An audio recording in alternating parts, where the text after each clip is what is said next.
Assalamualaikum warahmatullahi wabarakatuh. Sebelum kita mengawali pembelajaran, kita akan membaca doa terlebih dahulu. Berdoa dimulai. Ila hadratin Nabi Mustafa Muhammadin Rasulillah sallallahu alaihi wasallam. Lahumul Fatihah. A'udzu billahi minasyaitonir rajim. Bismillahirrahmanirrahim. Alhamdulillahirabbil alamin. Arrahmanir rahim. Maliki yaumiddin. Iyyaka na'budu wa iyyaka nasta'in. Ihdinas siratal mustaqim. Siratal ladzina an'amta 'alaihim ghairil maghdubi 'alaihim waladdallin. Amin. Bismillahirrahmanirrahim. Raditu billahi rabba wa bil islami dina wa bi Muhammadin nabiyya wa rasula. Rabbi zidni ilman warzuqni fahman waj'alni minas sholihin. Alhamdulillahirabbil alamin. Ibu harapkan kalian semua tetap dalam keadaan sehat walafiat dan menjalankan protokol kesehatan. Jangan lupa untuk tetap memakai masker kemanapun kalian akan berpergian. Nah, baiklah, hari ini kita akan melanjutkan materi sebelumnya, yaitu teks cerita pendek. Nah, kita akan mengulas kembali. Pertemuan yang lalu kita sudah mempelajari definisi dari cerita pendek. Apa itu yang dimaksud dengan cerita pendek? Nah, cerita pendek adalah cerita yang habis dibaca dalam sekali duduk. Nah, kemudian kita dapat membedakan apa itu cerpen anak, cerpen remaja, kemudian cerpen keluarga. Kemudian kita mengetahui ciri-ciri cerpen itu apa saja. Nah, ada unsur intrinsik dan ada unsur ekstrinsik. Di dalam unsur intrinsik terdapat tema, latar, penokohan, sudut pandang, alur, kemudian amanat. Nah, di dalam unsur ekstrinsik kita dapat mengetahui bahasa, latar belakang dari pengarang, serta nilai-nilai yang terkandung di dalam karya sastra tersebut.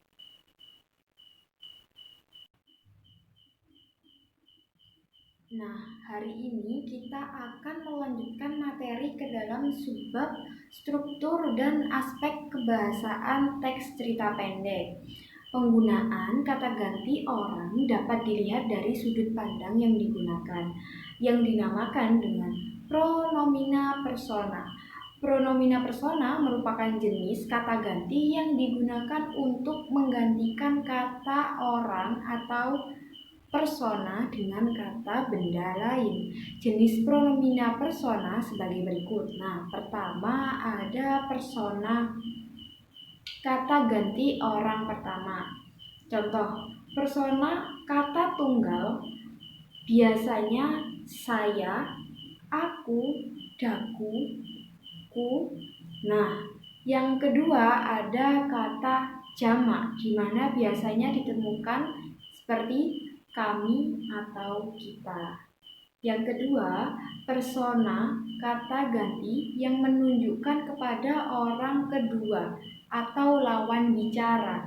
Contohnya adalah apabila orang itu tunggal, maka yang digunakan adalah engkau, kamu, anda, dikau, kau atau mu. Nah, atau jika orang itu berjumlah banyak atau bisa dikatakan jamak, nah orang yang kalian sebut atau orang yang kalian panggil biasanya adalah kalian, kamu, dan anda sekalian. Nah, yang nomor 3 adalah persona kata ganti yang menunjukkan orang yang dibicarakan. Biasanya itu orang ketiga.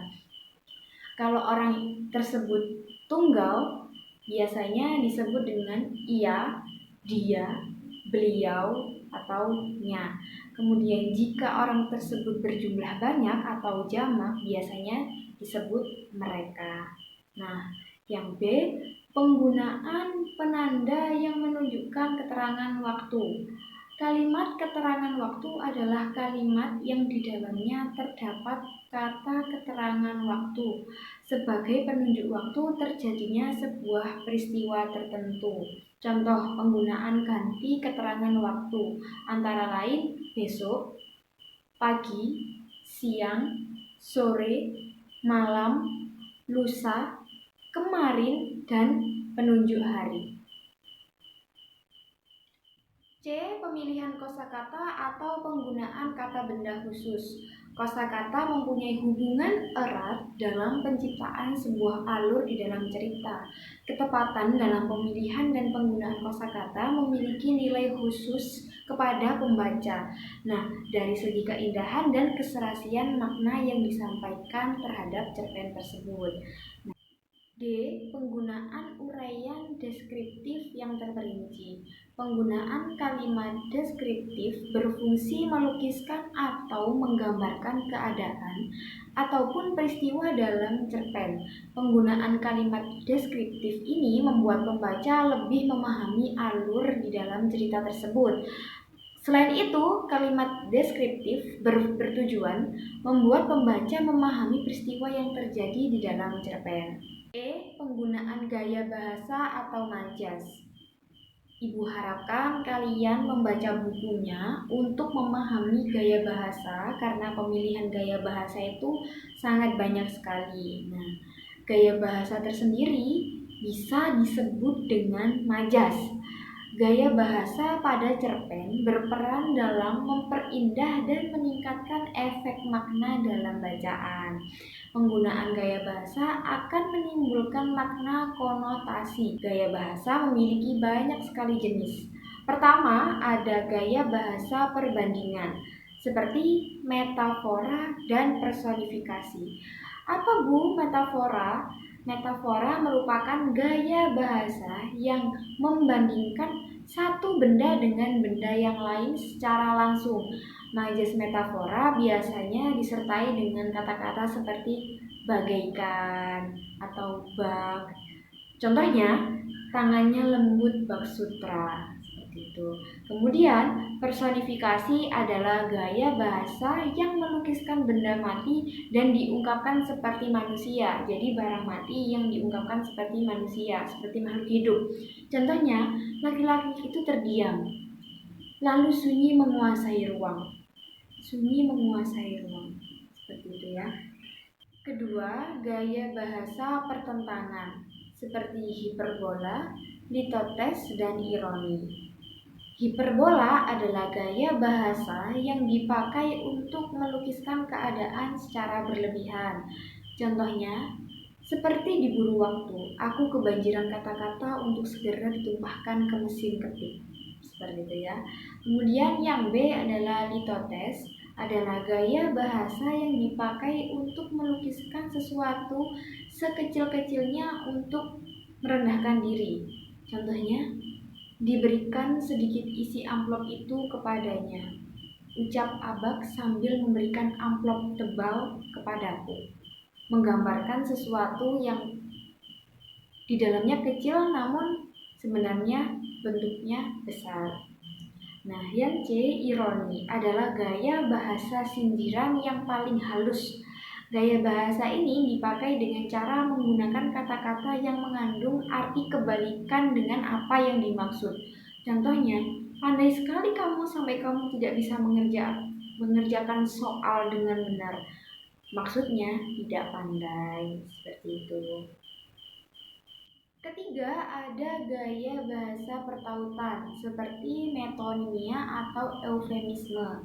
Nah, metonimia adalah gaya bahasa yang menggunakan benda yang dimaksud dengan sebuah nama atau merek dagang.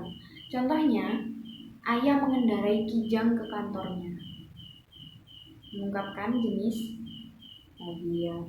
Kemudian, eufemisme adalah gaya bahasa yang menggantikan kata yang lebih halus sehingga lebih sopan. Contohnya, sejak ditinggal kekasihnya, anak itu menjadi kurang ingatan, padahal agak gila. Nah, yang keempat ada gaya bahasa perulangan, seperti repetisi. Repetisi adalah majas yang menggunakan perulangan sebagai ciri khasnya. Majas sering digunakan di dalam memberi pidato, ceramah, atau berbicara di depan umum. Nah, contohnya, Uni Ida terus menangis dan menangis setelah kepergian penagih hutang bersepeda kumbang. Masuk ke subbab berikutnya, D. Penyusunan teks cerita pendek berdasarkan struktur dan aspek kebahasaan. Di dalam struktur dan aspek kebahasaan, kita sudah menemui bagaimana cara menggunakan kata ganti, kemudian ada penggunaan penanda yang menunjukkan keterangan waktu, kemudian pemilihan kosakata agar kata yang digunakan lebih indah dan mempunyai keserasian makna. Yang keempat ada penggunaan uraian deskriptif agar pembaca dapat memahami.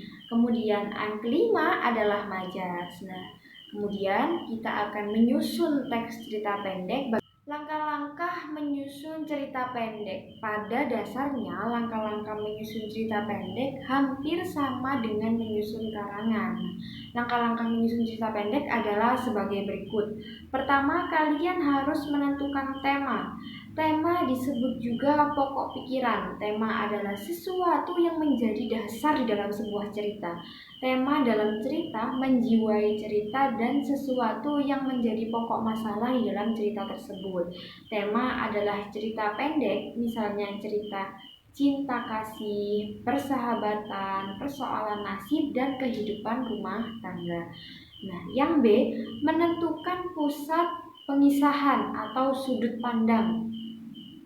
Pusat pengisahan adalah cara pengarang menempatkan diri di dalam cerita tersebut, dari mana sudut pandang pengarang memandang ceritanya. Pengarang memiliki bermacam-macam teknik yang menceritakan sesuatu dalam cerita tersebut. Pengarang dapat memilih salah satu sudut pandang untuk menceritakan ceritanya. C. Menentukan perwatakan. Perwatakan berkaitan dengan sifat-sifat tokoh yang digambarkan di dalam cerita oleh pengarang. Penggambaran tokoh-tokoh di dalam sebuah cerita dapat menggunakan dua metode, yaitu metode analitik dan dramatik. Bu, apa itu metode analitik? Nah, metode analitik, pengarang secara langsung memaparkan watak tokoh dengan cara menyebut sifat-sifatnya. Pengarang menyantumkan watak tokoh, misalnya keras kepala, sombong, rendah hati, dan pemalu. Nah, di sini Ibu sudah memberikan contoh. Contohnya, ia merasa tersinggung, sebenarnya antara tersinggung dan takut.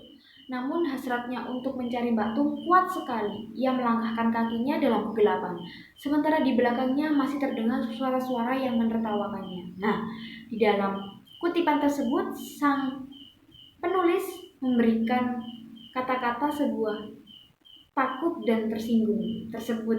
Nah, jadi penulis memberikan gambaran watak tokoh langsung di dalam sebuah cerita tersebut. Kedua, metode dramatik. Metode dramatik yaitu menggambarkan watak tokoh yang tidak diceritakan secara langsung oleh pengarang, tetapi disampaikan melalui aspek-aspek tertentu. Nah, aspek-aspek tersebut sebagai berikut. Pemilihan nama. Pemilihan nama sangat berpengaruh terhadap tokoh yang digambarkan oleh penulis. Contohnya nama Menot dan Nalis. Nah, tersebut menggambarkan Menot dan Nalis berasal dari suatu daerah tertentu. Di dalam contoh, tiba-tiba terlintas pikiran ganjil dalam benaknya mendengar ucapan Nalis tadi. Apa mungkin harimau belang tadi turun ke dusun gara-gara hutan rimba di sini semakin sedikit? Pikiran ini menyelinap karena tiba-tiba Menot teringat berita di TV yang pernah dia tonton. Nah, kemudian di dalam metode dramatik yang B menggambarkan fisik, misalnya cara berpakaian, postur tubuh, dan reaksi antar tokoh. Contohnya, pada suatu hari ketika pulang dan melewati kedai gulai kambing, kakek Leman seorang laki-laki tua yang selalu memakai udeng Jawa di kepalanya. Gito dipanggil oleh kakek Leman. Gito diberi makan, lalu seperti biasa disuruh membersihkan rumput di pekarangan belakang kedai. Nah, sang penulis memberikan kesan di dalam ceritanya seorang kakek yang memakai udeng. Menggambarkan kakek tersebut adalah seorang yang berasal dari Jawa.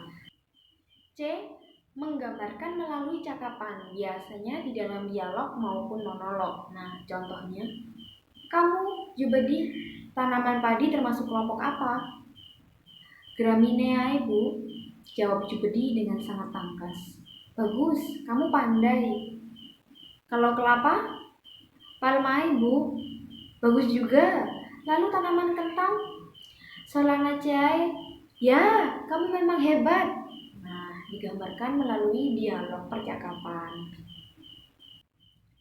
Setelah menentukan perwatakan dan bagaimana cara pengarang menggambarkan watak, kemudian kita masuk ke D, menentukan latar atau setting. Latar merupakan keterangan tempat atau ruang, waktu, dan suasana yang terjadi di dalam cerita. Pengarang harus menentukan tempat, waktu, dan suasana yang akan digambarkan di dalam cerpen yang dibuatnya. Yang E, menyajikan peristiwa yang ditentukan dalam alur cerita. Alur cerita adalah jalinan atau rangkaian peristiwa di dalam suatu cerita yang memiliki hubungan sebab akibat. Nah, alur terbagi menjadi beberapa tahap. Tahap pertama di dalam alur yaitu adalah tahap penyituasian. Tahap ini merupakan tahap pembuka cerita, pemberian informasi awal, dan terutama berfungsi untuk melandasi cerita yang akan dikisahkan untuk tahap berikutnya. Yang kedua adalah tahap permunculan konflik. Tahap ini merupakan tahap awal munculnya konflik. Konflik itu sendiri akan berkembang menjadi konflik-konflik pada tahap berikutnya. Nah, yang ketiga adalah tahap peningkatan konflik. Konflik yang telah dimunculkan pada tahap sebelumnya semakin berkembang. Peristiwa-peristiwa yang menjadi inti cerita semakin menegangkan dan mencengangkan. Keempat, tahap klimaks. Konflik-konflik yang terjadi atau ditimpakan kepada para tokoh cerita mencapai titik intensitas puncak. Klimaks sebuah cerita akan dialami oleh tokoh-tokoh utama yang berperan sebagai pelaku dan penderita terjadinya konflik utama. Yang terakhir, tahap penyelesaian. Konflik yang telah mencapai klimaks diberi penyelesaian, ketegangan dikendurkan, konflik-konflik tambahan juga diberi jalan keluar, lalu cerita diakhiri.